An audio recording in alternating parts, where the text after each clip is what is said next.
Only thing I can say Ramos has over Van Dijk is red card. Only thing. This man tore his ACL at 29 years old. And then you watch what we're about to watch and still think there's any other CB in history that's better than this guy.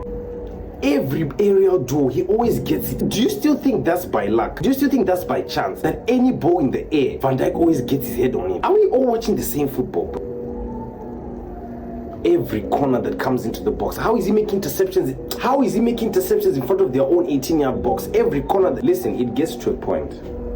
Every corner that comes into the box is his. Interceptions, he always gets them. Line-breaking passes. And then we all still think there's another centre-back in history that's better than him. Don't even tell me about no Ramos. When you look at Ramos, what do you say is better than Van Dijk? Okay, look at his... If it's line-breaking passes, we give it to Van Dijk. If it's long balls, we give it to Van Dijk. Only thing I can say Ramos has over Van Dijk is red card. Only thing. What can you say that John Terry and Rio Ferdinand have over Van Dijk? That's just nostalgia bias, bro. This is all Van Dijk. Let's just be honest. It gets to a point. Even I, as a Liverpool fan, when I watch Bruno Fernandes, I still recognize trash when I see trash. No, Bruno Fernandes is trash, let's get it out. But when I watch Kobe Mainoo's breakout season, I was hating obviously, but it gets to a point you're like, okay, this brother is actually good. Cole Palmer, I was hating, what's all the hype about? Cole Palmer is still average. He still get to get there. But he's good, I can't lie. Let's just be honest, bro. Van Dijk is an interception, bro.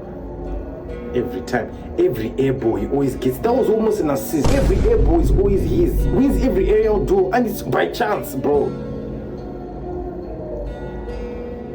Right? This guy is really good, bro. Can you see where Konate is? See where Frimpong is? This is where the defense's line was going. But you notice the pullback and came back here to make the interception. And you think he's normal, and you think he's just another average centre back. He always gets an interception inside the box, and you think that's normal, right? Be honest, bro. Be honest. It gets to a point.